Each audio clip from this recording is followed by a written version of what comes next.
बिस्मिल्लाहिर्रहमानिर्रहीम। सर्दी कल रात से बहुत ज़्यादा हो गई है। लाहौर की बात कर रहा हूँ और उम्मीद है आप इंजॉय कर रहे होंगे इस कोल्ड वेदर को।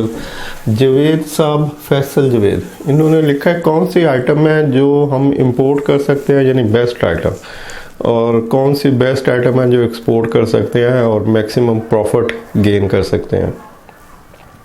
तो बड़ी आसान सी बात है कि प्रॉफिट हमेशा ख़रीदने और बेचने के दरमियान जो अमाउंट होती है, जो डिफरेंस होता है बिटवीन परचेज़ और सेल, वो प्रॉफिट होता है।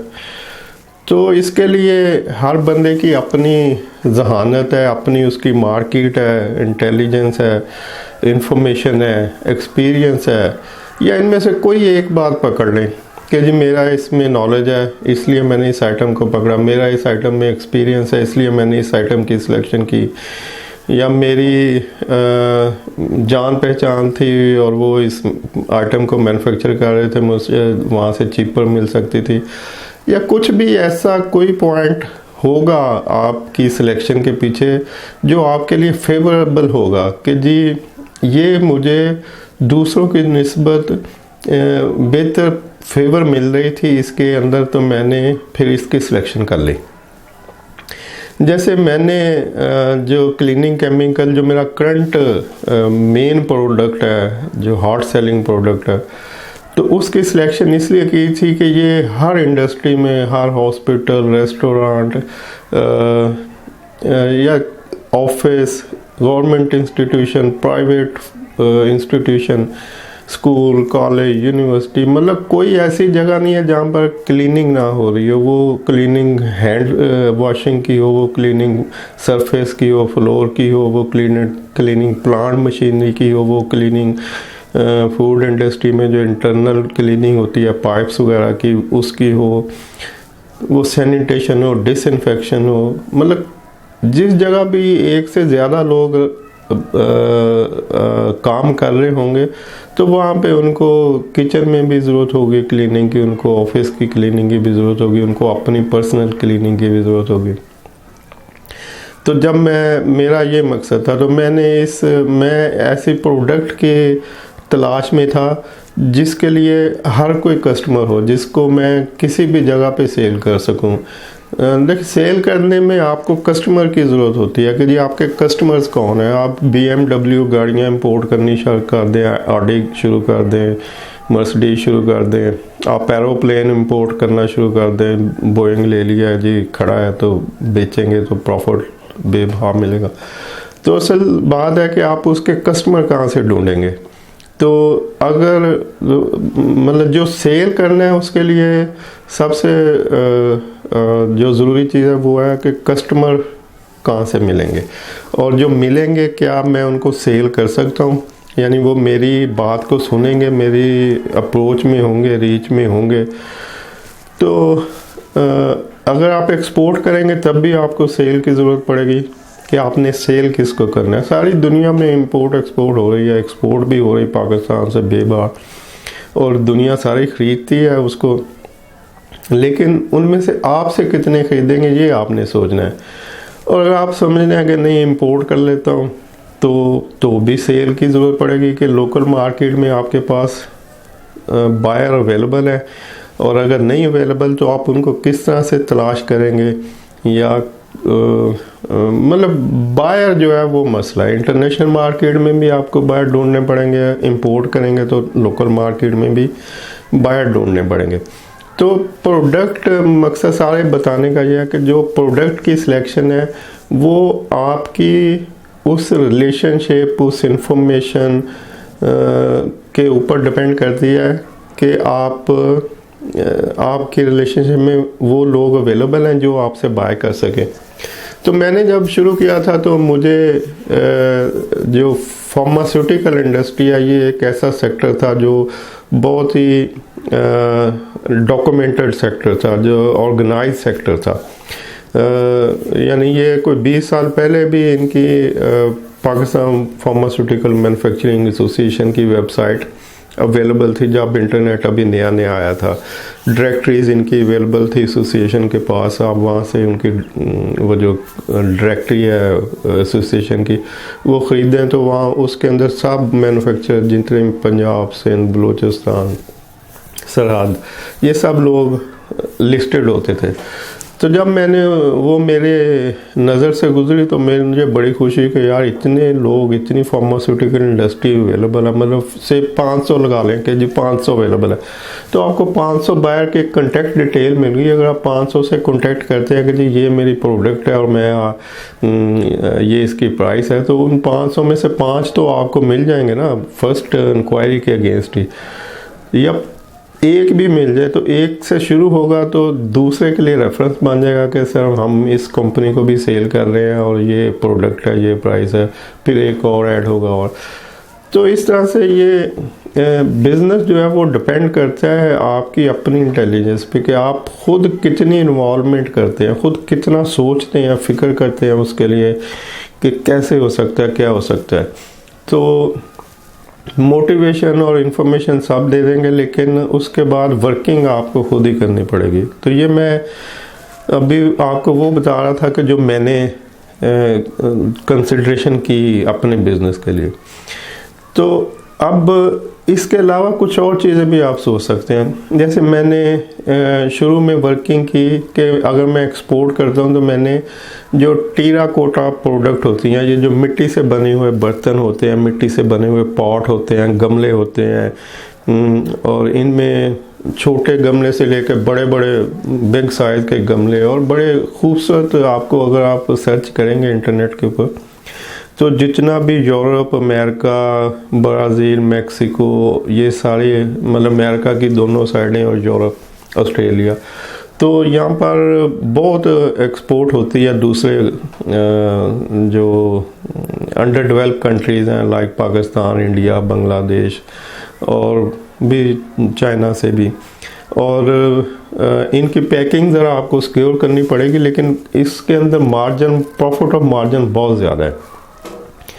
जैसे बहरहाल ये करंट प्राइसेस आप देख लें मार्केट में, लेकिन मैं उस वक्त की प्राइस जब मैं चेक कर रहा था कोई 10-15 साल पहले, तो जैसे यहाँ से कोई 200 रुपये की जो चीज़ मिलती थी तो वो कोई $20 या इस तरह से आगे सेल होती थी पर पीस। तो बिग और ह्यूज डिफरेंस था प्राइसेस के अंदर। अभी भी अगर आप एक लेदर जैकेट को देखेंगे जो आप लोकल मार्केट से किसी भी रिटेल शॉप के से लेंगे या सियालकोट की मार्केट से ले लें, जो लेफ़्ट ओवर पीसेस पड़े होते हैं और वो डैमेज नहीं होते, वो सिर्फ लेफ़्ट ओवर होते हैं। जैसे किसी ने अगर 10,000 लेदर जैकेट एक्सपोर्ट किया और उसके 500 पीस बच गए हैं तो वो डिफेक्टिव और बी पेयर नहीं होते, लेकिन वो लेफ़्ट ओवर होते हैं। तो इस तरह की कंसाइनमेंट उठाएं और एक 25 kg का DHL का बॉक्स बुक करें और किसी भी रिलेटिव को, दोस्त को या सोर्स करें कोई बायर, उसको आप सेल कर सकते हैं। और जो लेदर जैकेट यहाँ से 3-4 हज़ार, 5 हज़ार और मैक्सिमम 10 हज़ार तक क्वालिटी वाइज या उसकी जो उसके ऊपर जो डेकोरेशन लगी होती है, बकल्स वगैरह, उसकी बेस पे उसकी प्राइस डिफरेंस हो सकती है। तो वो मिनिमम $200 और ऑनवर्ड आगे जाएगी। ये न्यूयॉर्क की प्राइस बता रहा हूँ जो मैं चेक करता रहता हूँ। तो बड़ा ह्यूज डिफरेंस है, प्रॉफिट भी ज़्यादा है। आप $100 भी किसी सेल करने वाले को छोड़ दें कि भाई $100 आप मुझे दे दें और $100 आप रख लें, 200 में सेल कर दें, तो भी आपको वो प्रॉफिटेबल रहेगी, वेरी मच प्रॉफिटेबल रहेगी। तो अच्छा, फिर जैसे टेराकोटा प्रोडक्ट जो मिट्टी के आती हैं वो हो गई, लेदर हो गई, या एक मैंने प्रोडक्ट सर्च की, काफ़ी मैंने उस के ऊपर वर्किंग की, वो वुडन, ठीक है, बैम्बो, सॉरी वुडन नहीं, बैम्बो का फर्नीचर अमेरिका, यूरोप में बहुत पॉपुलर है और काफ़ी उसमें ह्यूज प्रॉफिट है उसमें भी। यानी जो प्राइसेस का डिफरेंस है लोकल मार्केट और एक्सपोर्ट की मार्केट, यानी उनकी आप देखेंगे तो वहाँ पे आपको बड़ा डिफरेंस नज़र आएगा। और ये ऐसी आइटम है जो आप कुछ पीसेस आप सेंड कर सकते हैं, यानी बैम्बो सोफ़ा जो है वो आप 1 या 2 पीसेस बड़ी आसानी से शिप कर सकते हैं। इन्वेस्टमेंट बहुत कम आएगी और प्रॉफिट बहुत ज़्यादा आएगा और आसान सी प्रैक्टिस हो जाएगी आपकी। ऐसे ही बैम्बो का कोई बेड है, बैम्बो की कोई और चीज़ है। तो फिर वुडन फर्नीचर की भी अच्छी मार्केट है। ऐसे जो बंदा जिस इलाके में रहता है वो उसको अपने उस एरिया में, जैसे जो नॉर्दर्न एरिया में रहते हैं वो जेमस्टोन और इस तरह के जो पत्थर होते हैं जो अंगूठियों में, और इनकी वहाँ से बहुत एक्सपोर्ट होती है। तो ये आप अपने इलाके को सोर्स करके मैं क्या चीज़ यहाँ से बेहतर एक्सपोर्ट कर सकता हूँ, और उसके बाद फिर बायर ढूंढें। बायर भी आपको ऐसे ही मिलेंगे कि आप या तो कॉरस्पॉन्डेंस करते रहें, सोशल मीडिया पे आप अपनी एडवर्टाइजमेंट करते रहें कि हम एक बड़ी कंपनी है और ये चीज़ें एक्सपोर्ट करते हैं। मतलब कुछ प्रोफाइल इस तरह से बनाएं कि पता लगे कि आप पीछे कुछ इतने अरसे से कर रहे हैं। बेशक आप नहीं कर रहे, कुछ चीज़ें तो प्रोजेक्ट आपको प्रेजेंट करनी पड़ेंगी कि ये ऐसे ऐसे है। तो और ऐसे ही इंपोर्ट में अगर आप कुछ करना चाहते हैं तो तब भी आप देखेंगे आप लोकल मार्केट में बायर जो आपके पास अवेलेबल है, और हमेशा छोटी अमाउंट से मतलब ऐसी प्रोडक्ट सेलेक्ट करें जो जिस पे इन्वेस्टमेंट थोड़ी हो, ताकि एक्सपीरियंस भी हो जाए आपको और ट्रायल हो जाए, और उसके बाद आस्ता आस्ता उसके अंदर इजाफा करते जाएं। एक बात याद रखें, हर बिजनेसमैन के पास इन्वेस्टमेंट की अपॉर्चुनिटी लातादाद होती हैं। फॉर एग्ज़ाम्पल मेरे पास कुछ ऐसी प्रॉपर्टी है जो अगर मैं सारी की सारी सेल कर दूं और तो मेरा बिज़नेस शायद 100 मिलियन से भी आगे चला जाए, मतलब 100 ऑफ मिलियन से भी आगे चला जाए। मतलब अगर मैं समझूं कि जो मेरा बहुत इसकी कंजम्पशन है और मैं बिज़नेस को ऐसे ऐसे बहुत तेज़ी से ले जाऊंगा तो मैं सब कुछ बेच के उसमें लगा दूं, लेकिन कभी भी इस तरह की प्रैक्टिस कामयाब नहीं होती, वो फ्लॉप हो जाएगा, लॉस हो जाएगा, बेशक मैं कितना ही तजर्बाकार क्यों ना हूँ। हमेशा बिजनेस स्लोली ग्रो करता है, मतलब जितना बिजनेस ऑटोमेटिकली खुद ब खुद जो ग्रो करेगा वो नेचुरल बिजनेस होता है। बेशक मेरे पास बहुत कुछ पड़ा हो उसमें इन्वेस्ट करने को तो मैं नहीं करूँगा, मैं जो जितनी नेचुरल सेल हो रही है आर्टिफिशियल सेल के पीछे नहीं भागूंगा कि जी ये तो, मतलब अगर मैं पाकिस्तान की टॉप 10 इंडस्ट्री को सप्लाई कर रहा हूँ तो मुझे पता है कि अभी टॉप 10 के अलावा कोई टॉप 90 और ऐसी इंडस्ट्रीज़ हैं जो मेरी प्रोडक्ट में इंटरेस्ट ले सकती हैं या ख़रीद सकती हैं या मैं उनको सेल कर सकता हूँ।